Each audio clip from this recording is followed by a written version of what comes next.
As I worship your majesty,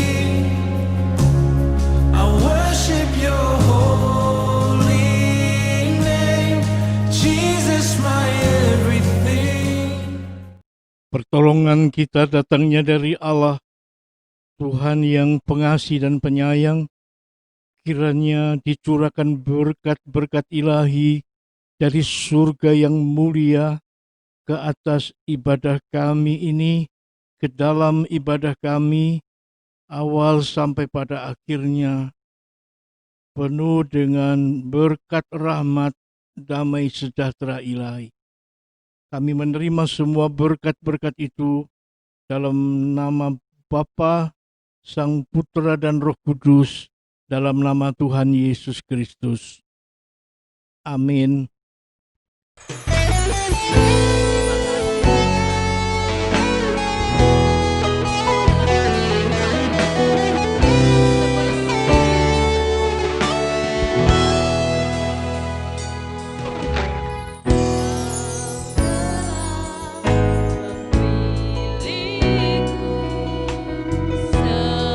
Sebelum dunia dibentuk, betapa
Kekasih Tuhan, dimanapun Anda semua berada, Bapak Ibu yang disayang Tuhan, kini tiba saatnya kita akan merenungkan firman Allah, dan sebelum itu izinkan kami untuk mengajak Anda semua, kekasih Tuhan, kita satukan hati dan iman untuk masuk di dalam doa.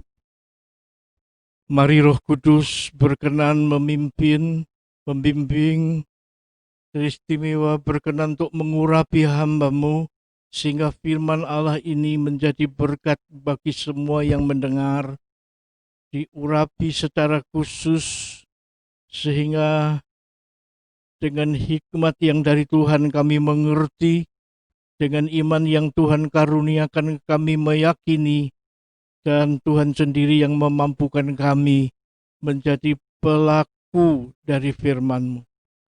Dalam nama Tuhan Yesus kami menyambut firman Allah. Amin. Kekasih Tuhan, kembali dengan ucapan syukur kepada Allah yang di surga, kita ketemu dalam ibadah tayangan kali ini, di mana firman Allah temanya adalah beriman kepada pribadi Yesus Kristus. Kekasih Tuhan, berbicara tentang iman, terlalu banyak bahan dalam Alkitab, tidak ada waktu untuk membahas itu, apa itu di Perjanjian Lama atau Perjanjian Baru. Maka kali ini kami khusus hanya memilih beberapa kisah di dalam kitab Injil. Yang pertama, seperti yang Bapak Ibu nanti bisa lihat dalam tayangan kami, tentang seorang perwira dari Kapernaum. Jelas bukan orang Israel. Perwira ini mempunyai hamba yang sakit keras, yang tidak tertolong oleh tabib-tabib, dan kondisinya dalam keadaan hampir mati. Dengan mengabaikan posisinya sebagai seorang perwira, dia mencari Yesus, dia bahkan tersungkur, dia berlutut di hadapan Yesus Kristus untuk memohon agar Yesus berkenan menyembuhkan hambanya itu. Dan Yesus Kristus bilang, aku siap. Bahkan Yesus bilang, aku mau ke rumahmu. Tapi perwira ini berkata, Tuhan, aku tahu diri, aku bukan orang Israel, tetapi aku punya sebuah keyakinan, aku punya iman bahwa Engkau sanggup untuk menyembuhkan hambaku, sekalipun hambaku itu ada jauh di rumahku sana. Hanya dengan satu kata saja, ucapkanlah ya Tuhan, satu kata saja, maka hambaku yang di rumah itu pasti akan sembuh. Yesus menjadi heran kepada perwira Kapernaum ini,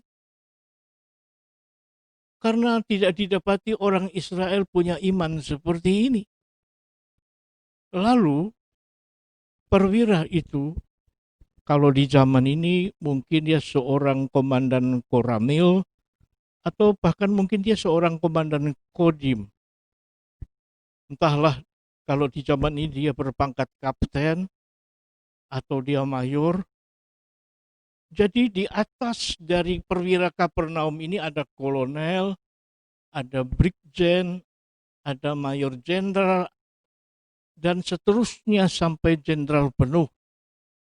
Tetapi di bawah dia ada letnan, ada sersan, kopral, dan prajurit. Perwira Kapernaum ini, kenapa dia begitu yakin bahwa Yesus sanggup menyembuhkan anak buahnya yang sakit? Dia memposisikan diri, dia berimajinasi, dia berpikir seperti kami para tentara. Seperti saya, Kalau saya diperintah oleh atasan saya, mari sini, saya harus datang. Kalau perwira saya berkata, panglima saya berkata, pergi, saya harus pergi. Demikian pula kalau aku perintahkan anak buahku, sini, orang itu harus datang. Kalau aku bilang bahwa ini berangkat ke sana, dia juga harus taat. Jadi saya ambil kesimpulan begini, kekasih itu. Perwira Kapernaum ini, dia mempunyai sebuah keyakinan yang penuh, Yesus itu panglima tertinggi. Tidak ada yang lebih tinggi dari Yesus. Semua roh, semua penyakit, semua masalah apapun saja di bawah perintah panglima tertinggi, Yesus Kristus.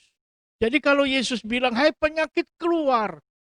Kalau Yesus berkata, hai roh jahat keluar. Maka hambaku pasti akan sembuh. Jadi dengan sebuah pengertian seperti ini, dia datang kepada Yesus. Panglima tertinggi dari semua kekuasaan yang ada di dunia ini.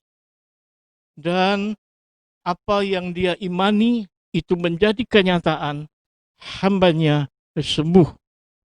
Jadi di situ ada logika sederhana dari seorang perwira bahwa kalau dia punya anak buah, dia berhak memerintah anak buah itu pasti menurut. Dia berimajinasi, dia meyakini bahwa semua penyakit yang membuat hambanya itu hampir mati pasti akan disingkirkan.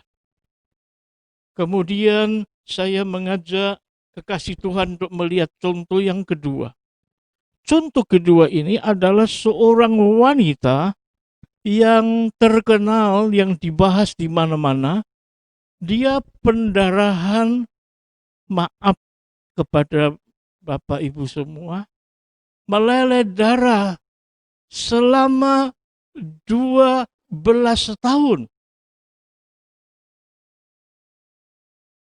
Saya mohon maaf, kalau di zaman ini tidak ada kata lain penyakit ini kecuali kanker. Bisa kanker rahim, bisa kanker yang jenis lain seperti kanker serviks atau kanker mulut vagina.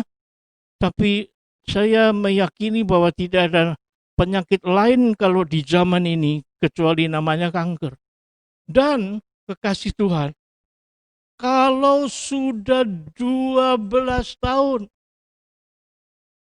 saya mau tanya kepada kekasih Tuhan, kalau kanker 12 tahun itu stadium berapa?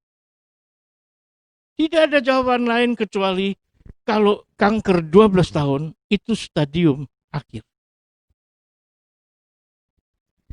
Seorang yang meleleh darah sepanjang 12 tahun mengidap penyakit dalam stadium yang akhir, dia meyakini dengan segenap hati bahwa Yesus sanggup, Yesus bisa menyembuhkan dia. Lalu dia berkata pada dirinya sendiri, kalau saja aku bisa menjamah jumbai, ronce-ronce di ujung jubah Yesus. Begitu aku pegang, begitu aku jamah, aku pasti sembuh. Dan wanita ini, kalau saya mengajak Bapak Ibu merenung, menjamah jumbai, ronce-ronce di ujung jubah, saya mau tanya kepada saudara, bagaimana wanita itu bisa menjamah jumbai, ronce yang di bawah ini? Bisakah dia menjamah sambil berdiri? Itu tidak mungkin. Hanya satu cara yang dia bisa pegang ujung jubah itu. Maaf saudara, dia itu orang Jawa bilang berangkang, merangkak. Jadi saya membayangkan ada entah berapa puluh, berapa ratus orang yang berjalan mengiring Yesus. Dia seperti seekor hewan yang merangkak. Dia seperti anjing atau kucing yang merangkak mengejar langkah Yesus. Dengan sisa tenaganya yang terakhir, dia pegang jubah itu. Dan saat itu juga dia sembuh. Ini wanita luar biasa. Dan dia memanfaatkan momen yang mungkin tidak akan terulang untuk kali yang kedua. Itulah tenaganya yang terakhir. Tapi imannya yang luar biasa membuat dia mengalami kesembuhan. Kekasih Tuhan, saya tidak tahu mau ngomong apa. Dengar baik-baik kalau hari-hari ini Anda adalah orang yang, semoga tidak ya, tapi seandainya hari-hari ini Anda adalah orang yang diserang sakit penyakit dan bahkan mungkin bertahun-tahun Anda belum sembuh sampai hari ini. Dengar, Yesus sanggup menyembuhkan sekalipun sudah 12 tahun. Kanker stadium akhir, kanker kandungan, kanker serviks, stadium akhir. Begitu terjamah, langsung sembuh. Contoh yang ketiga, kisah yang ketiga. Lagi-lagi perempuan ini bukan seorang Israel seperti perwira Kapernaum tadi. Anaknya dirasuk roh jahat, roh yang ganas, dan anak itu sangat menderita. Ketika Yesus datang ke wilayahnya di Kanaan, daerah Siropuniki, dia berkata pada dirinya sendiri, kalau aku tidak datang kepada Yesus, kalau aku tidak bertindak, anakku akan sepanjang hidup sampai mati, dia akan disiksa roh jahat. Maka dia berteriak-teriak, Yesus, Yesus, Yesus, Tuhan, tolong. Saudara tahu, murid-muridnya bilang, meneng, diam kamu, berbeki, cumpleng. Itu wanita itu melihat murid-murid Yesus. Mungkin dia berkata dalam hati, kamu tidak ngerti penderitaan atau hati seorang ibu yang anaknya dirasuk roh jahat. Yang tabib-tabib dan semua, apapun yang namanya dukun, apa orang sakti, tidak ada yang bisa menyembuhkan. Harapanku satu-satunya hanya Yesus yang ada di depan mata ini. Tapi dia tidak mau berbantah dengan murid-murid Yesus. Dia ingat, oh aku tidak boleh teriak-teriak. Aku tidak boleh bengok-bengok. Aku tidak boleh nyumpleng-nyumplengi. Akhirnya dia lari. Dia menghadang depan Yesus. Dan dia berlutut di depan Yesus. Dia sungkem di depan Yesus. Dan dia berkata, Tuhan, kasihanilah, sembuhkanlah anakku. Saya sampai hari ini masih merenungkan, entah dengan kekasih Tuhan. Yesus bilang apa? Tidak baik roti yang untuk anak-anak diberikan kepada anjing. Ini sesuatu yang menyakitkan. Sesuatu yang bikin kaget, bikin kecewa. Tapi ternyata perempuan ini luar biasa. Bagi perempuan ini, aku disebut anjing, kodok, babi, kucing, tidak masalah. Aku disebut gajah, mau aku disebut apa terserah. Bagiku yang penting anakku sembuh. Lalu dia berkata, guru, aku tidak kepengen kok roti yang besar. Kalau saya pinjam bahasa Jawa, keriwilan-keriwilan, gogrok-gogrokan. Roti yang jatuh dari meja tuannya, roti remah-remah yang gogrok jatuh dari meja tuannya. Yang gogrok itu loh, itu sudah cukup buat saya. Saya tidak minta yang di atas meja yang besar itu. Lalu Yesus memandang wanita ini berkata, "Hai ibu, besar imanmu." Dan seketika juga anaknya sembuh. Jadi di sini saya melihat ada 3 tokoh di sini. Tokoh yang masing-masing punya kelebihan, tokoh yang masing-masing punya sesuatu yang saya sebut ciri khas. Bahwa perwira ini mengimajinasikan dirinya dengan Yesus, aku perwira menengah, Yesus panglima tertinggi. Apapun yang Yesus perintah, apapun yang Yesus berkata, pasti akan terjadi. Semua harus taat karena Yesus panglima tertinggi. Dan bagi wanita yang pendarahan 12 tahun ini, dia dengar orang itu disembuhkan. Dia dengar orang itu disembuhkan. Dia dengar di sana mujizat-mujizat yang buta melihat, lumpuh berjalan. Roh-roh jahat diusir. Dia bilang, kalau Yesus bisa seperti itu, Yesus juga bisa menyembuhkan saya. Maka dengan iman yang luar biasa, yang tidak tergoyahkan, dia menjamah ujung jubah Yesus. Walaupun, maafkan saya, direwangi berangkang seperti anjing yang mengejar sesuatu yang sangat penting. Itulah perempuan ini. Dan saya ingin katakan, disebut anjing itu sesuatu yang menyakitkan. Jadi tidak peduli. Bapak, Ibu, Saudara, maafkan saya.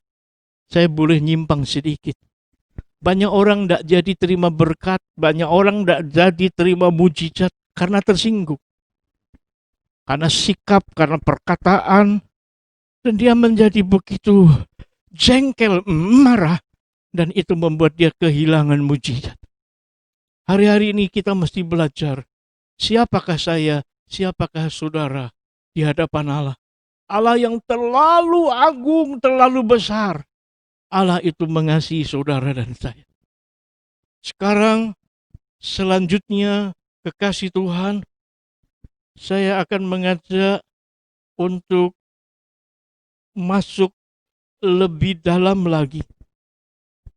Sebesar apa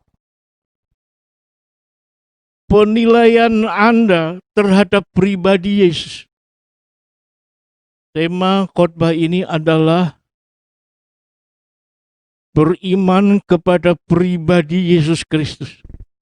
Izinkan saya mengulangi sekali lagi. Seberapa besar keyakinan Anda tentang Yesus?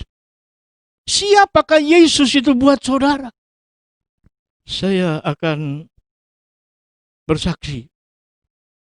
Sebelum nanti saya mengajak Anda masuk dalam tindakan iman. Yang pertama adalah saya terkena lever akut. Dokter mengatakan saya harus istirahat 6 bulan. Dan selama beberapa minggu saya harus berbaring di tempat tidur. 9 hari saya ada di rumah sakit. Tapi dokter bilang ini bukan hepatitis. Kami tanya kenapa? Terlalu capek. Terlalu lelah. Dan di situ saya akhirnya disadarkan bahwa tubuh jasmani ini punya keterbatasan. Waktu itu di wilayah Kabupaten Blitar kami melayani 1 induk, 5 cabang, dan 4 pos PI. Kami melayani 10 tempat, dan itu betul-betul melelahkan. Seorang hamba Tuhan yang lebih senior dari saya berkata, dulu Om berpikir bahwa untuk Tuhan kita harus habis-habisan, kita harus mati-matian. Akhirnya saya kena vertigo. Sampai maafkan kekasih Tuhan, tumpah-tumpah tidak bisa bangun dari tempat tidur.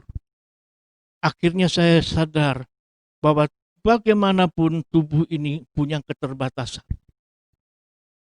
Jadi ini bagian pertama yang saya ingin sampaikan sebelum nanti kita berdoa. Tubuh ini punya keterbatasan. Yang kedua, kekasih Tuhan, saya juga kena vertigo. Saya tidak terlalu ngerti, saya bukan dokter, tapi ada yang mengatakan pasok darah ke otak itu terlambat. Kalau vertigo itu datang, dunia berputar-putar. Kalau sudah tempelkan kepala di dinding, tidak berani bergerak.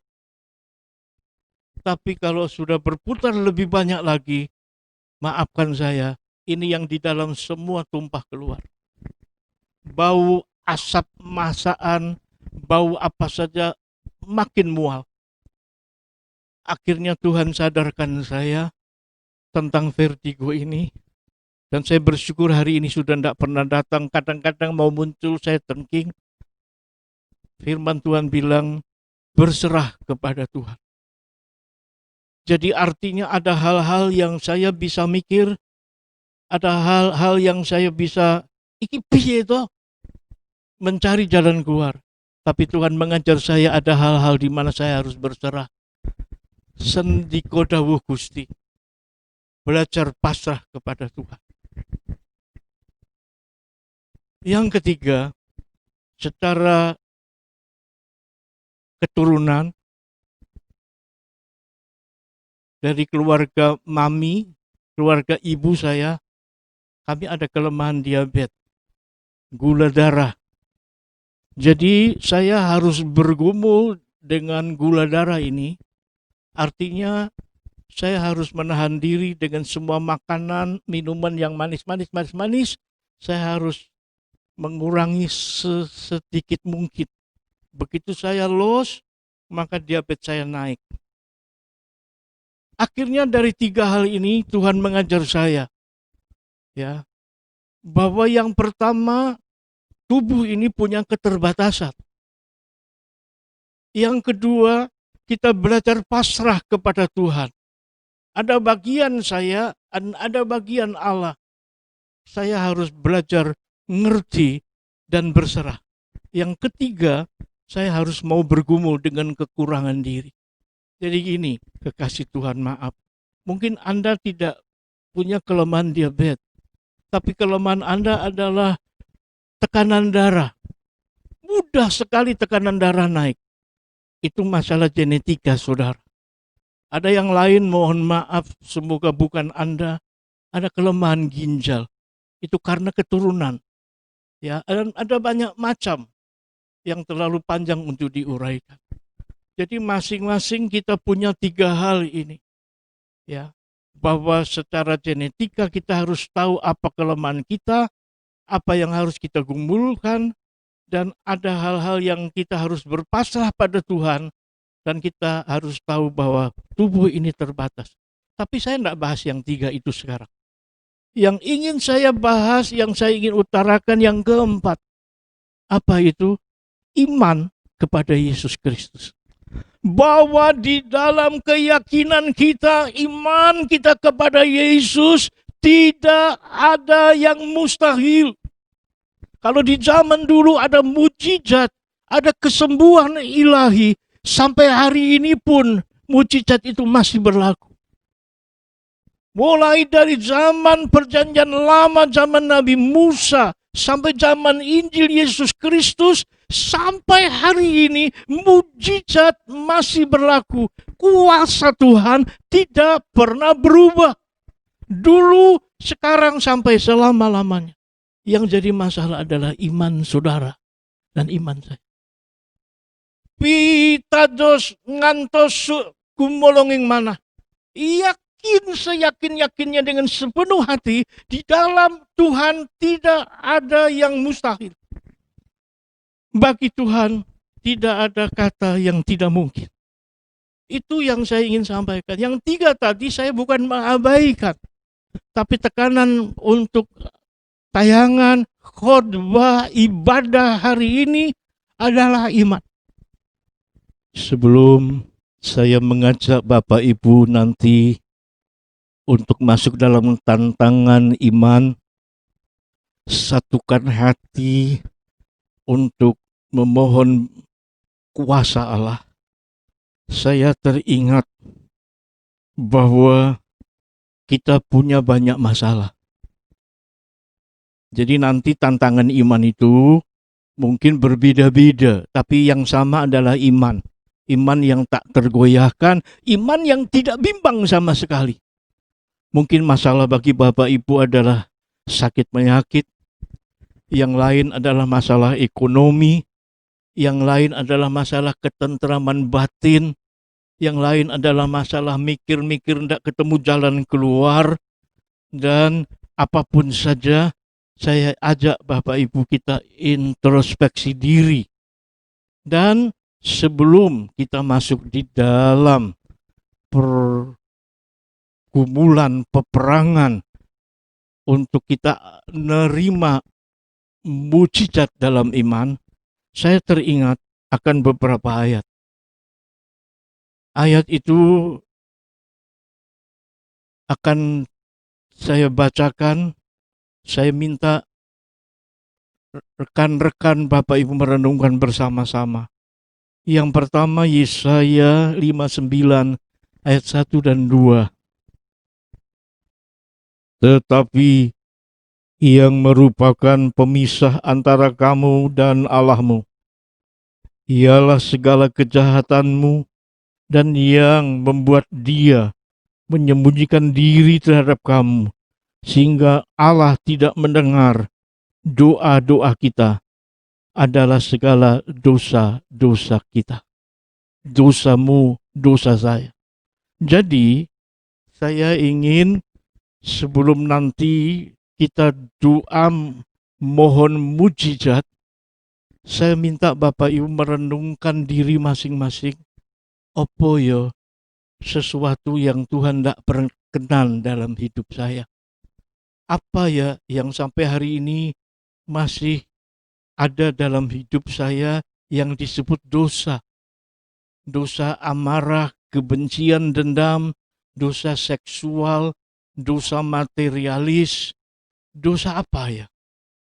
Saya tidak mau menghakimi saudara, rekan-rekan, hamba Tuhan, kekasih Tuhan, tua, muda. Ayo izinkan saya menghimbau, mengajak saudara, kita introspeksi. Apa yang bikin Tuhan tidak senang? Apa yang menghalangi terkabulnya doa? Dosa apa yang Allah ingin disingkirkan dalam hidup ini? Prinsipnya adalah Allah itu Tuhan pengasih penyayang, Allah mengasihi saudara dan saya. Tapi Allah membenci dosa. Dosa itu yang memisahkan, yang menghalangi berkat, yang menghalangi doa terkabul. Ini yang pertama. Lalu kemudian kekasih Tuhan, saya mengajak Bapak Ibu untuk membaca Yesaya 1 ayat 18. Marilah, baiklah kita berperkara firman Tuhan. Sekalipun dosamu merah seperti kirmisi, akan menjadi putih seperti salju. Ini tantangan Tuhan. Tuhan berfirman, ayo sini yo. Ayo kita berperkara, ayo masuk dalam pengadilan ilahi. Kalau kamu bertobat, kamu mengakui salah dosamu, aku Allah Tuhan, aku berjanji untuk mengampuni engkau. Dan ini sungguh-sungguh tantangan yang luar biasa. Maaf kekasih Tuhan. Terlalu bodoh bagi kita kalau kita menolak tantangan Tuhan. Karena di balik semua itu ada pengampunan dan belas kasihan. Lalu saya dibawa oleh Tuhan kepada ayat yang lain. Ayat itu dalam 1 Yohanes 1 ayat 9. Ayat itu berbunyi demikian, kekasih Tuhan. Jika kita mengaku dosa kita, maka Allah adalah Allah yang setia dan adil, sehingga Ia akan mengampuni segala dosa kita, dan Allah akan menyucikan kita dari segala kejahatan kita. Jadi dengan kata lain, ayat ini menjadi ayat penghiburan sekalipun pedoman bahwa siapapun yang dengan tulus, yang dengan jujur mohon pengampunan, Tuhan pasti akan mengampuni. Karena Allah itu tidak pernah berdusta. Gusti mboten nate nyidrani janji. Allah itu dikatakan firman-Nya iya dan amin. Nah, jadi dengan merenungkan segala sesuatunya, saya yakin Bapak Ibu sekarang sudah mulai lerem, mulai merasakan damai Tuhan, kekasih Tuhan mulai merasakan datangnya pengampunan itu, turunnya belas kasihan itu, nampi anugerah saking Gusti, dan dalam ketenangan batin ketika Allah turun memberikan pengampunan, izinkan saya mengajak saudara untuk mendengarkan satu lagu pujian. Pujian ini tekanannya, aku mendengar belenggu-belenggu berjatuhan, belenggu-belenggu berdenting-denting jatuh karena kelepasan yang dari Tuhan. Kita akan sama-sama merenungkan video ini.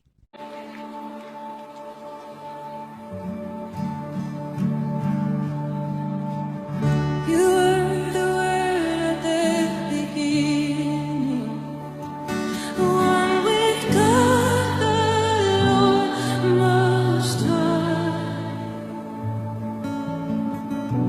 Your hidden glory in creation, now revealed in you.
Dan sekarang, kekasih Tuhan, kalau Anda hari ini belum terima Yesus, tapi Anda meyakini Yesus yang dicambuk itu, bilur-bilur di punggungnya itu menyembuhkan sakit penyakitmu, tumpangkan tanganmu di atas tempat di mana engkau sakit. Kalau sakit itu di perut, tumpangkan tanganmu di atas perut. Tetapi sebelumnya yakinilah bahwa paku-paku yang ditancapkan di tangan Yesus, mahkota duri, dan semua penderitaan itu untuk mengampuni dosa. Jadi darah Yesus mengampuni, tapi bilur-bilurnya menyembuhkan. Maka bersama ini saya akan mengajak saudara satukan hati, jangan ada kebimbangan sedikit pun. Firman Tuhan dalam surat Yakobus pasal 1. Orang yang bimbang, jangan dia berharap mendapat sesuatu dari Tuhan. Keadaannya akan seperti ombak gelombang yang ditiup angin. Dia nggak dapat apa-apa, tapi hidupnya gelisah. Maka oleh sebab itu hari ini, saat ini, saya mengajak saudara siapkan hati, siapkan iman, ayo kita bertindak. Apapun kelemahanmu, apapun masalahmu, imani bahwa di dalam Yesus ada jawaban. Apapun penyakitmu, imani di dalam Yesus ada kesembuhan.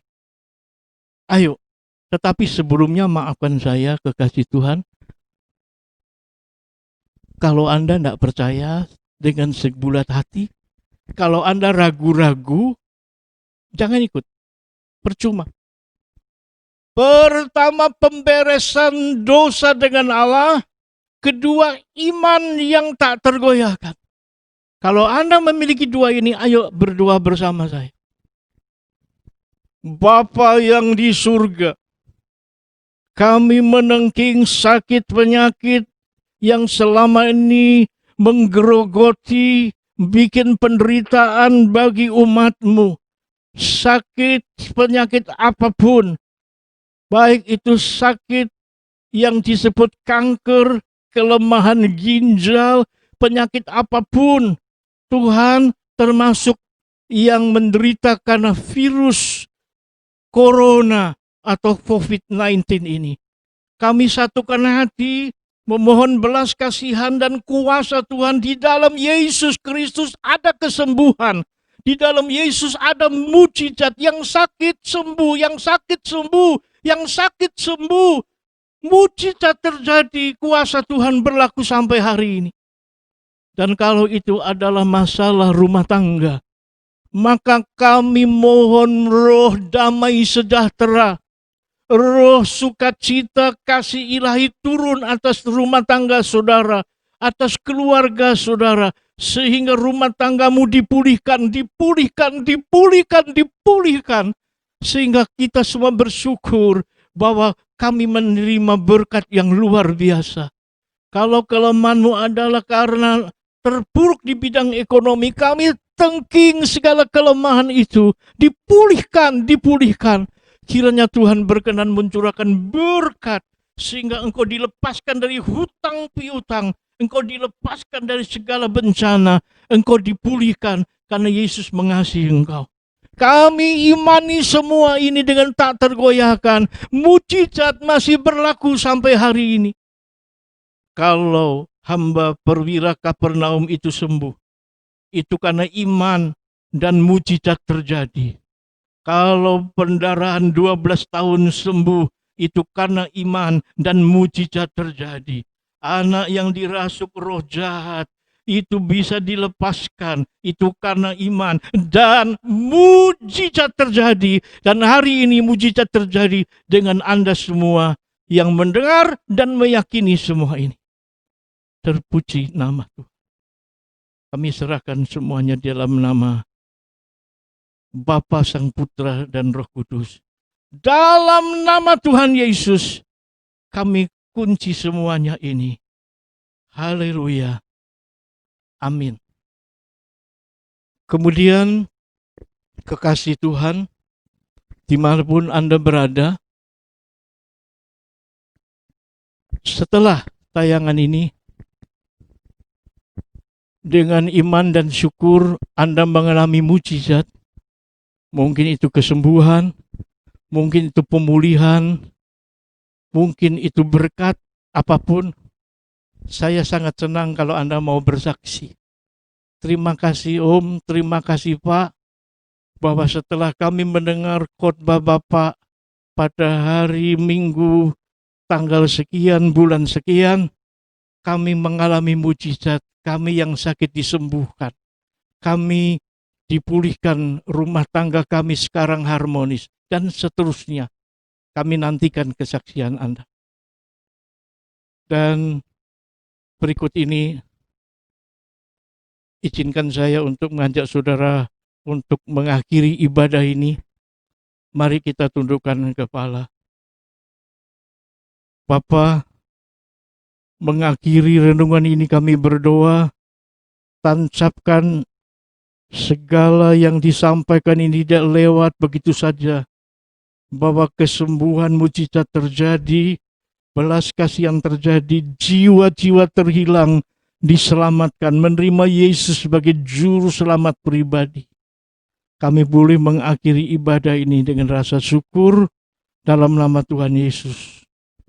Dan sekarang kekasih Tuhan, terimalah berkat anugerah yang dari Allah Bapa, damai sejahtera ilahi, dicurahkan dari surga, mengakhiri ibadah ini dengan rasa syukur.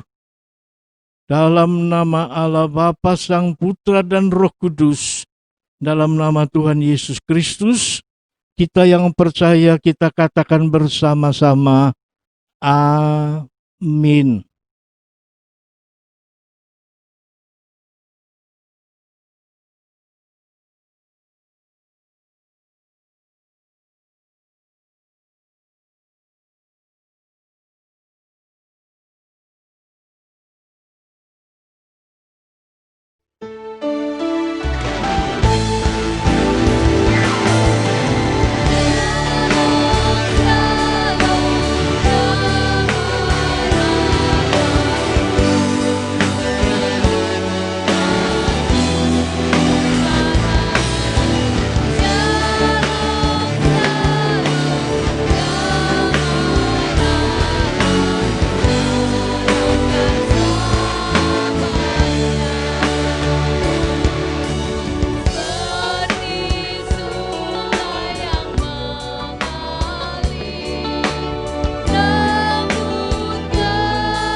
Lord, send revival. Lord, send it now. A move of your spirit, heaven break out. Come now in power, cover this land like you've done it before.